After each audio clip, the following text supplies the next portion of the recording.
What is up, guys? The LA Gamer here, and today I am bringing you guys episode 3, my Madden 16 Fantasy Draft Connected Franchise Mode featuring the Atlanta Falcons. In today's episode, we will be going up against the Houston Texans, led by a duo of dominant receivers in Malcolm Floyd and Demaryius Thomas. We will get the benefit of the doubt in this game, though, as they are going to be missing their #1 overall pick in Khalil Mack. So we do have a little bit of a chance here to put up some points on the board, but once again, this will be another pretty low-scoring week, another pretty interesting game.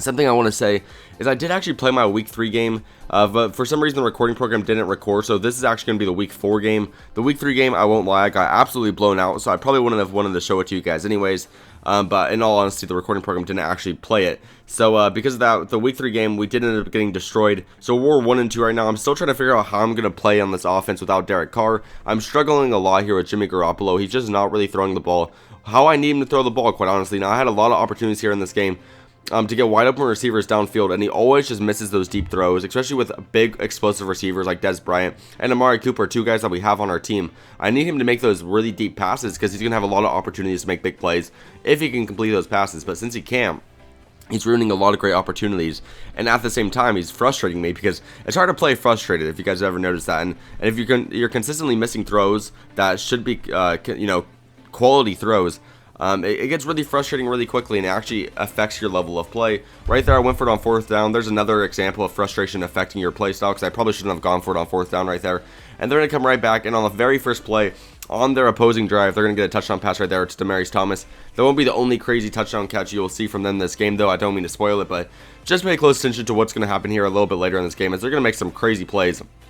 And we'll just have to do whatever we can to try to counteract it. Right here, we got Bobby Rainey actually on that carry, and he's going to do a phenomenal job there on the outside pitch. Right here, we're looking once again. We see X downfield. He's just sitting there wide open, so we're just going to throw down there, do a nice little possession catch. We don't want to risk it. We just want him to go down with the ball and get us that first down. Continue to move downfield here. Right here, we see Des Bryant, who's going to cut over the middle and get in there for the end zone for one of his first receiving touchdowns of the season. Just a phenomenal job there on that slant route to not only break open and get open on that play, but to actually get in a situation where he can get in the end zone.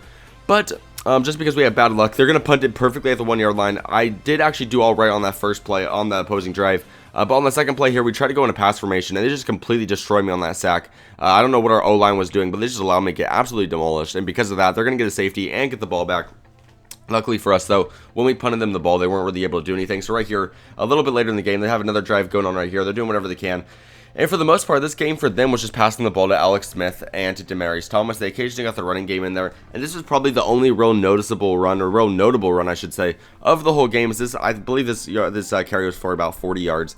Outside of that, we limited their running back to about 2 or 3 yards a carry. It was just that run right there, kind of broke it all open. But for the most part, we did pretty good in the running game. But right there, oh my god, Michael Floyd goes up, makes a dominant one-handed catch. You know I had to go into replay mode and rewatch that, because what the heck is this? How do you win games when you're playing a wide receiver that can do that? I mean, you just can't win very many, because that's just unlucky, because that was just a phenomenal catch by them, and there's really no way for me to play defense on that. What makes that catch even more upsetting is it was a 3rd down when he made that phenomenal catch, so it kind of killed our momentum, and it kind of killed our defensive possession. So right here, we're going to throw a bomb, and I'm pretty sure I clicked the button for him to be aggressive, but I'm pretty sure he was anything but, because right there, we threw a bomb downfield, and he pretty much just looked that cornerback straight in the crotch and didn't even try to go for the ball.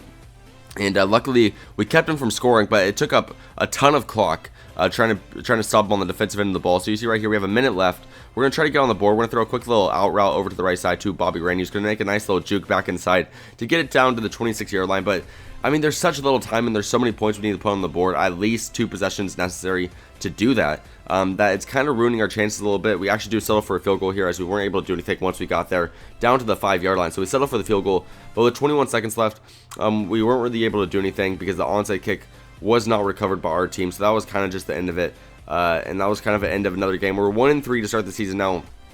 I understand this is probably a weird occurrence for you guys. I hope you guys aren't upset that we're starting off the season rough, but if there's anything I like to bring to my channel that I know a lot of people don't really do, is I like to be very realistic with it. If I am losing games, I will not replay the game to try to change the outcome. If I lose, I have lost fair and square. that is how it's going to be from here. I want it to be as surprising as possible whenever I lose, whenever I win. I don't want you guys to know how the outcome's going to be when you guys start watching the video. I want it to be random if I win or lose. I want my wins to have to be earned. I want my losses to actually be evident of how I play. So if you guys enjoyed, please click the like button below. Make sure to comment your opinion of the series and what I could do to make it interesting in the comment section below. And make sure to subscribe if you have not already to stay tuned this series and other series I got going on my channel. I love all you guys, and I thank all you guys so much for all the support. I will see you guys in the next episode, and hopefully we can get a win.